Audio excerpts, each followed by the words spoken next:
곽수종의 뉴스 정면 승부. 곽수종의 뉴스 정면 승부.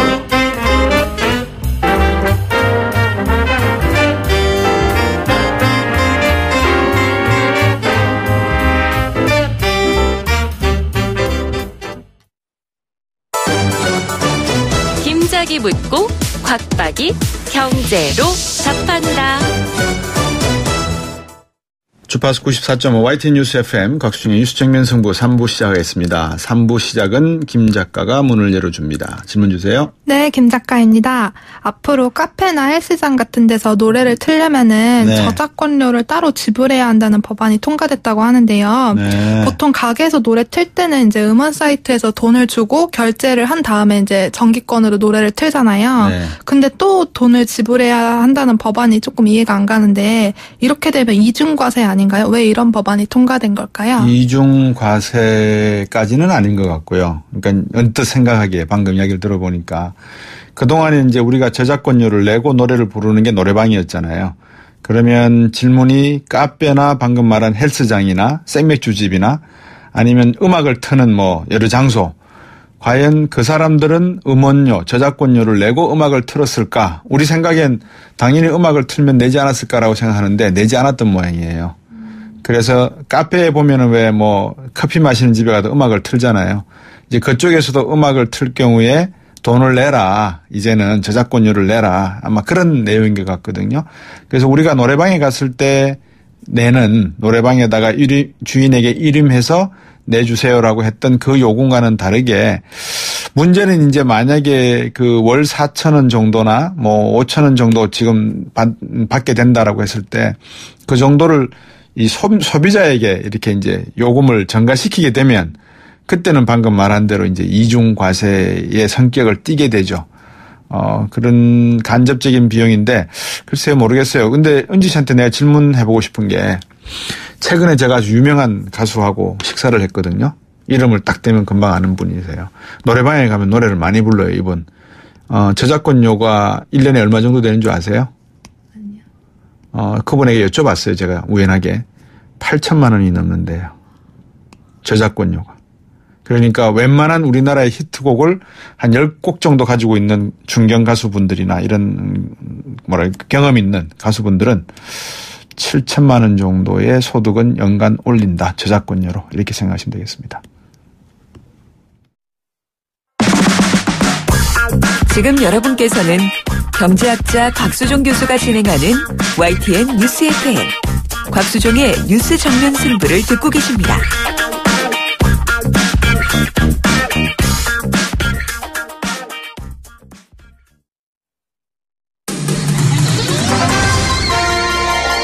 정면 스포츠. 하루 동안 있었던 스포츠 소식 정리해드리겠습니다. 중앙일보 박민 기자입니다. 안녕하세요. 네, 안녕하세요. 아니 이 친구는 다리가 아파갖고 쩔뚝거리면서 뭐라 그러나요? 은퇴식을 갖다가 좀 어정쩡하게 했는데 축구 선수로 변신한다고요? 우사인 볼트가요? 네, 그 우사인 볼트 선수인데요. 그 말씀하신 대로 런던 육상 선수권 400m 계주에서 그 마지막에 허벅지 통증으로 좀 아쉽게 퇴장을 했는데, 그 사실 볼트 선수가 평소에 또 잉글랜드 프로축구 맨유의 광팬인데다가 또 은퇴 후에 축구 선수로 뛰겠다는 뜻을 여러 차례 내비치면서 앞으로 트랙이 아니라 축구장에서 볼 수 있을지도 모릅니다. 제가 이제 축구 선수로 뛴다 그러셨을 때 그 미국 축구를 갖다 풋볼이라 그러지 않습니까? 거기에는 포지션이 와이드 리시버라고 있잖아요. 쿼터백이 공을 던지면 열심히 뛰어가가지고 이렇게 공을 받아내는 그건가 싶었더니만 다리로 하는 사카를 말하네요. 네, 맞습니다. 그 말씀하신 대로 사실 미국 프로포폴에서 그 포지션으로 뛰었다면 또 굉장한 활약을 펼쳤을 것 같고요. 사실 그 잉글랜드 프로축구 또 2부 리그 버튼 알비온의 회장이 또 볼트에게 입단 테스트 기회를 줄 것이라고 말하는 등 실제로 축구 12개 팀으로부터 또 테스트 제의를 받은 것으로 알려졌습니다. 그렇군요. 참 그 옛날에 마이클 조단이 농구를 하다가 아버지의 소원이라고 야구를 시작을 했는데 여기도 2부 리그에서 뛰다가 결국은 뭐 은퇴를 했죠. 그거 성공할 수 있을까요? 네, 사실 볼트 선수는 스스로가 육상이 아니라 축구에 전념했다면 또 호날두와 메시의 장점을 합한 선수가 됐을 거라고 또 호언장담하는데요. 아이고 참. 네, 전문가들은 또 성공 가능성을 반반으로 보고 있습니다. 반반요? 네, 볼트 선수의 순간 최고 속도가 또 시속 44.6km인데요. 네. 축구 선수 호날두보다 10km나 빨라서 만약에 후반에 조커로 출전하면 또 굉장한 스피드를 보일 수 있을 거라고 보고 있고 또 한쪽에서는 또 축구는 90분간 풀타임을 뛰어야 해서 또 지구력에서는 약점을 보일 수도 있다. 또 이렇게 비관적인 전망도 내놓고 있습니다. 예, 우리 차범근 감독님 그 축구 선수 했던 아들내미 이름이 뭐죠? 네, 차두리 선수고요. 차두리 선수요. 대표팀 코치로 있습니다. 예, 차두리 선수가 한때 별명이 뭐였습니까? 네, 터미네이터처럼 빠르다고 해가지고 앞만 보고 달린다고 했지 않습니까? 그렇죠? 네, 그래서 또 굉장히 그 스피드면에서는 또 굉장히 그러니까요. 좋은 모습을 보이면서 공격수나 또 풀백으로도 좋은 모습을 보였습니다. 우사인 볼트가 차두리 선수한테 한번 코칭을 받아야 될 것 같아요. 그 프로야구에서 지금 양현종 선수의 활약이 두드러진 것 같아요. 네, 맞습니다. 기아 투수의 양현종 선수가 어제 NC전에서 7이닝 1실점 후투를 펼치면서 또 한 시즌 개인 최다인 17승째를 달성했고요. 네. 또 기아가 양현종 선수의 호투를 앞세워서 2위 두산의 7경기 앞선 또 선두를 질주하고 있습니다. 요즘 우리나라 프로야구 경기할 때마다 해외 스카우터들이 많이 찾아오겠습니다. 네, 맞습니다. 말씀하신 대로 사실 양현종 선수를 보기 위해서 또 미국과 일본 스카우터들이 많이 찾고 있고요. 네. 요즘에는 또 NC 나성범 선수를 보기 위해서도 또 메이저리그 스카우트들이 또 한국 경기장에 집결하는 모습을 또 볼 수 있습니다. 나성범 선수는 뭐가 지금 최대 장기입니까? 네, 타석에서 또 장타도 잘 때리고요. 단타도 잘 때리면서 또 앞으로 박병호 선수나 그런 김현 선수 뒤를 이어서 또 메이저리그 나갈 가능성이 가장 높은 선수로 꼽히고 있습니다. 그렇군요. 기아 팬들 요즘 재밌겠습니다. 저도 봤는데 역전에 역전을 막 거듭하고 그러더라고요. 네, 기아가 요즘에 또 승승장구하고 있고요. 또 그래서 25,000석의 홍구장 광주 기아 챔피언스 필드가 또 10,000원을 8차례나 기록했고 또 올 시즌 776,103명이 찾아서 이미 구단 역대 최다 관중을 돌파했고요. 또 지금 같은 추세라면 사상 첫 100만 관중 돌파도 가능해 보입니다. 요즘 광주와 호남 분들은 신이 나시겠습니다. 야구도 잘하죠. 정치계에서도 아주 문재인 대통령이 인사들을 다 이렇게 끌어다 쓰시죠. 신이 나시겠어요. 네, 최근에 광주를 가봤는데 또 기아 유니폼을 입은 또 팬들도 길거리에서 쉽게 볼 수 있을 정도로 그러니까요. 야구 열기도 뜨거워서 또 신이 많이 날 것 같습니다. 예, 오늘 말씀 잘 들었습니다. 고맙습니다. 네, 감사합니다. 예, 중앙일보 박민 기자였습니다. 곽수종의 뉴스 정면 승부. 방송 들으시고 의견 있으신 분들은 지금 바로 샵 0945, 샵 0945. 짧은 문자 50원, 긴 문자 100원이 부과되는 휴대전화 문자 메시지를 보내주세요. 오늘 들으신 방송은 YTN 라디오 홈페이지와 곽수종의 뉴스 정면 승부 팟캐스트를 통해 다시 확인할 수 있습니다.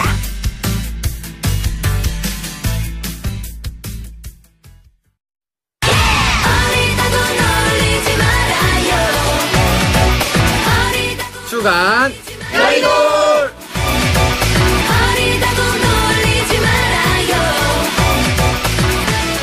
뉴스 정면 승부가 지난주부터 선보인 새로운 코너죠. 정치하는 청년 주간 여의도 시간입니다. 워낙 정치권들이 선배분들이 자기 정치만 하시는 것 같아서 상당히 능력 있고 잠재력 있는 젊은 정치인들을 키우지 않는 것 같아서 YTN이 그냥 손발 다 걷어붙이고 나섰습니다. 젊고 아주 패기 있는 젊은 정치인분들을 청취자 여러분들에게 직접 말씀 나누게 하면서 여러분들이 젊은 정치인들이 어떤 고민을 하고 있는지 여러분들과 함께 이야기 나눠볼 수 있는 시간입니다. 오늘은 무엇을 화두로 끄집어냈느냐. 요즘 다 나오는 이야기입니다. 개혁. 개혁에 대해서 오늘 여의도의 앞으로 아이돌이 되실 두 분을 소개하면서 이야기 나눠보겠습니다. 더불어민주당의 청년위원회 장경태 부위원장입니다. 안녕하세요. 네, 안녕하세요. 네, 오늘 아주 깔끔하게 입고 오시네요. 감사합니다. 늘 삼성 분위기 난다고 제가 지적했습니다. 바른정당의 이준석 노원병 당협위원장 나오셨습니다. 안녕하세요. 네, 안녕하세요. 우리 이준석 당협위원장은 현대 분위기가 납니다. 맞아요. 책위에다가 작업화만 신으면 저분이 건설 현장에서 오신 분인지. 예, 장경태 위원장 보세요. 깔끔해서 이거 완전히 삼성 분위기예요. 하얀 하셨어요. 여당이 되면 여당의 품위를 지켜야 되는 또 그런 게 있어가지고. 그렇군요. 좀 있으면 또 이제 자유롭게 하고 다닐 거예요. 이 젊은 분들이 벌써 이렇게 날선 말씀들을 주고받고 하시네요. 공중전이 잠깐 벌어졌었습니다. 네. 예. 자, 개혁을 말한다. 지난주 갑질 이야기를 처음 인사로 드렸는데 뭐 주변에서 좀 이야기 들으신 거 있습니까? 뭐 방송을 잘 들었다고 연락이 많이 오시더라고요. 예, 그래서 그렇습니다. 이 YTN 라디오의 애청자들의 수준이 상당히 높고 또 많이 듣고 계시구나라는 생각을 했습니다. 그렇습니까? 저는 모르는데. 아니, 뭐 저는 제가 이제 라디오 나와가지고 그런 걸 이제 제 페이스북 같은데 올리고 그러시죠? 반응을 좀 보는데. 뭐 그렇게 약하게 말하냐 이런 식으로 얘기해가지고. 네. 글쎄요. 저도 그랬어요. 그러니까 좀 더 세게 가야 되나 이러고. 그래서 오늘 좀 세게 해보려고 노력을 하신 것 같아. 근데 그게 마음대로 안 됩니다. 원래 제가 이게 누구 이렇게 톡수하고 치는 타입이 아니라가지고. 이준석 위원장 옆에서 이렇게 당협위원장 보시면 아시겠지만 이 생긴 모습이 참 뭐랄까 선한 사람처럼 생겨서 이미지 자체가 우리 장경태 위원장도 마찬가지고요. 자, 어쨌든 개혁이라는 이야기를 해야 되는데 두 젊은 정치인분, 정치를 지망하시는 분이 생각하는 개혁은 무엇입니까? 어느 분부터 이야기하실까요? 저는 개혁이라는 건요. 사실 이준석 위원장. 저도 이제 당에 있을 때 혁신위원장 같은 거 해보고 이렇게 해서 뭐 개혁이라는 거 항상 화두로 삼아서 이제 이야기 많이 했었는데 결국엔 우리 사회에 필요한 개혁이라는 거는 다 이미 도서관 가서 다 이제 이미 나와 있습니다. 가서 이걸 뽑아서 할 수 있는 추진력이 있느냐라는 문제인데 저는 이번에 어쨌든 문재인 정부가 상당히 높은 기대치를 갖고 출발했기 때문에 생각해보면 이 개혁하기에 아주 좋은 포지션을 시작한다라는 생각을 갖고 있습니다. 근데 이제 책장에서 어떤 책을 꺼내느냐, 누가 쓴 책을 꺼내느냐, 요 문제 있어가지고 잘못 선택하면 이제 과거에 이제 박근혜 정부 초기에 동력이 있었거든요. 그때 그런데 보면은 개혁의 화두를 꺼낸 게 이제 이념 논쟁을 벌이고 예를 들어 뭐 통진당을 없애겠다 이런 것들에 다 동력을 이제 초기 동력 상실했거든요. 그러다 보니까 좀 어떤 책을 꺼내서 어떻게 개혁을 방향성을 가지느냐 그게 중요할 것 같습니다. 장경태 부인. 아무래도 낡은 것을 뜯어 고치는 것인데요. 무조건 오래된 것을 부정하는 것이 아니라 전통과 인습을 좀 구분해야 될 것 같고요. 정당화하지 못한 것, 또 효율적이지 못한 것, 또 민주적이지 못한 것들이 대상이라고 할 수 있습니다. 아마도 재벌, 부동산, 뭐 금수저 이런 문제겠죠. 개혁 그러면 방금 두 분께서 말씀해 주신 이제 각자가 당사자가 되어서 해야 될 부분도 있지만 또 적폐라는 부분이 있지 않습니까? 그렇죠. 그러니까 어떤 대상이 돼야 되는데 소위 개혁의 대상은 제가 볼 때는 그 적폐라 하면 기득권인 것 같아요. 기득권을 가진 사람들을 어떻게 내려놓게 할 것인가 이게 가장 중요한데 어떻게 보십니까? 적폐 청산 어떻게 봐야 됩니까? 결국 어느 상황에서나 협상으로 개혁이 되는 경우는 거의 없었습니다. 결국엔 전격적인 어떤 그런 용모를 각오하고 좀 움직이는 것들이 있어야 되는 것이고 박근혜 정부에서 그나마 했던 이제 공무원 연금 개혁 같은 것들도 보면은 그거는 그 당시 이제 새누리당에 있던 사람들이 이거 하면 우리 다음번에 선거 무조건 진다. 졌잖아요. 공무원과 공무원 가족 표가 얼만데 하면서 했는데 그때 그 밀어붙이더라고요. 그래서 그게 그나마 박근혜 정부의 뭐 완벽한 형태는 아니었지만은 일말의 성과의 개혁의 성과가 남아 있는 것인데 문재인 정부도 지금 이제 여러 이제 기득권과의 갈등을 이제 유발하겠죠. 이제 보면은 대표적인 게 이번에 최근에 뭐 부동산 대책이라든지 이런 것들 사실 어떻게 대상을 지목하냐에 따라서 상대적으로 되게 화나거든요. 조세 문제. 그런데 지금까지는 그런 걸 했음에도 불구하고 상당히 고지 지지율을 유지하고 있기 때문에 제 생각에는 좀 더 자신감 있게 이제 밀어붙일 동력이 생긴 거 아닌가 싶습니다. 아무래도 적폐는 저는 국민의 세금을 흥청망청 쓴 게 가장 좀 나쁘다고 보는데요. 물론 이제 불법 행위도 있겠습니다만 뭐 4대강 22조, 방위사업 40조, 자원외교 35조로 쏟아부었던 돈들의 향배를 좀 알아보고 싶고요. 사실 이제 아까도 박근혜 정권의 개혁 과제로 공무원연금 개혁 말씀하셨는데 사실 전 박근혜 정권이 한 게 아니라 유승민 원내대표께서 정말 어떤 먼 미래를 바라보고 추진하신 게 아닌가 저는 그런 생각이 유승민 의원. 그렇죠. 원내대표 시절에 좀 국가적 과제를 해결하려고 하는 의지가 있으셨던 것 같아요. 사실 다들 덮고 지나고 싶은데. 우리 장경태 부위원장이 유승민 의원 이야기를 꺼냈으니까 유승민 원내대표가 대표 연설을 했을 때 멋있었죠. 만약에 그 방향대로 박근혜 대통령이 정책을 끌어갔었다면 조금 다른 양상이 나올 수도 있었지 않을까요? 뭐 결과론이긴 하지만. 근데 원래 지도자한테 맞는 말을 할 때가 가장 위험한 때 아니겠습니까? 그렇죠. 물론 그렇죠. 맞는 지적을 했기 때문에 오히려 받아들일 가능성이 좀 적었다라는 생각하게 되는 게 유승민 의원도 사실 정치 오래 하신 분이기 때문에 네. 여러 경로로 그 의사를 그 전에 전달했던 거죠. 그런데 그게 받아들여지지 않으니까 이제 공개적으로 이제 자신의 원내대표의 권한을 이용해서 나간 건데 그러다 보니까 이제 이미 감정의 골이 깊어진 상태였기 때문에 저는 좀 어려웠을 그런 생각이 들고 네.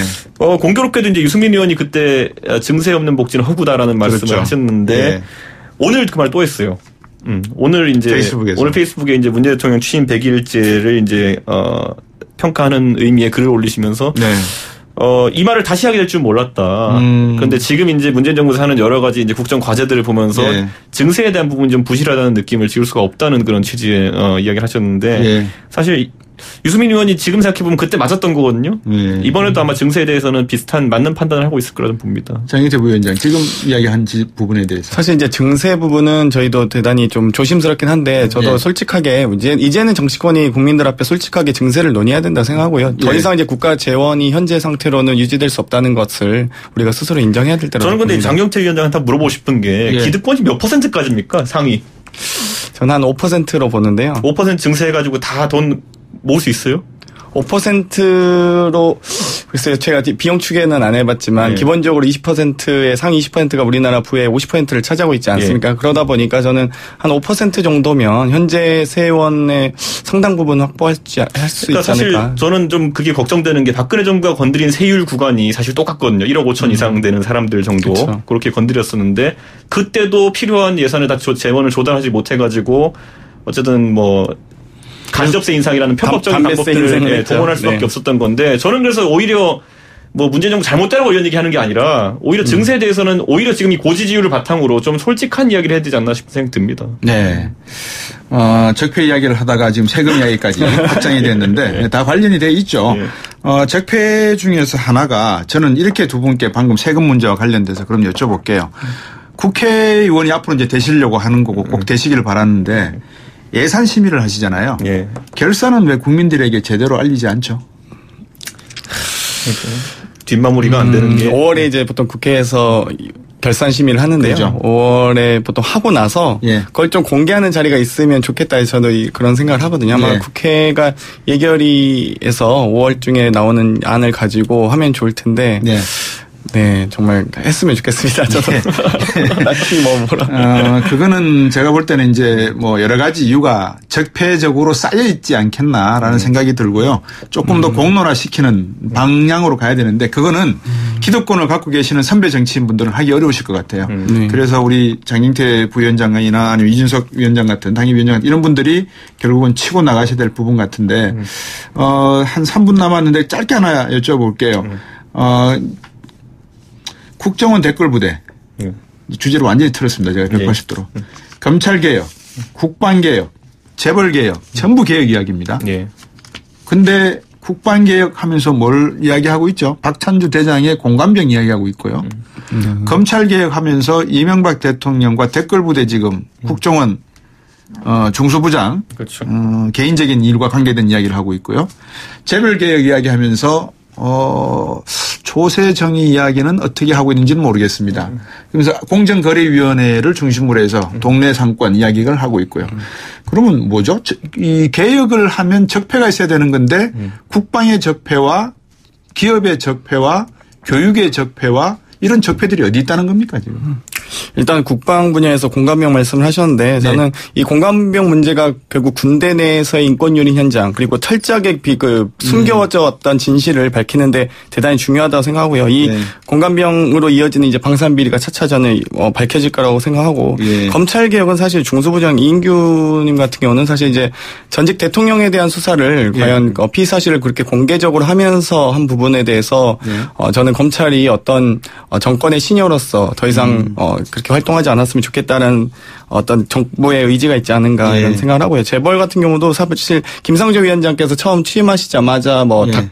닭집과 소위 피자집을 이제 많이 건드셨는데 네. 사실 이 가장 국민들이 많이 애용하는 치킨과 피자라는 항목을 통해서 예. 결국 이 프랜차이즈들이 가맹점주들에게 많은 정말 요구들 하고 있거든요. 사실 예. 수수료도 너무 사실 높고요. 그래서 예. 이런 부분들이 차차 개선될 것으로 예상됩니다. 저는 그러니까 진행자께서 말씀하신 질문을 예. 그냥 이게 거학이랑 싸울 의지가 있느냐로 이제 받아들이는데요. 사실 거학이랑 싸운다는 거 아까 말했듯이 뭐 골목 상권 문제도 아주 중요하고요. 예. 그런데 그거에 비해 가지고 더 큰 문제들이 좀 있지 않습니까? 지금 재벌의 뭐 어쨌든 상속 문제라든지. 근데 저는 개혁이라는 게 징벌하는 것에 다 있다고 보지 않습니다. 판 자체를 바꾸는 것. 예를 들어 우리 지금 보면은 재벌 경영 체제 하에서 결국에는 상속에 대한 부분을 조금 풀어주면 지금 재벌이 갖고 있는 여러 가지 문제들도 해결될 수 있다 보는 관점도 있고. 네. 뭐 사실 때려잡으러만 해가지고 안 된다는 거는 부동산도 그렇고 재벌 개혁도 그렇고 지금까지 드러나지 않았습니까? 네. 그렇기 때문에 개혁은 결국 그 제3의 길을 찾아내는 그 과정이 중요하다 저는 보고요. 네. 그래가지고 아마 이번에 이제 좀 이슈화 시키기 위해 가지고 박찬주 대장이라든지 이런 사람들 얘기가 나오고 있는데 네.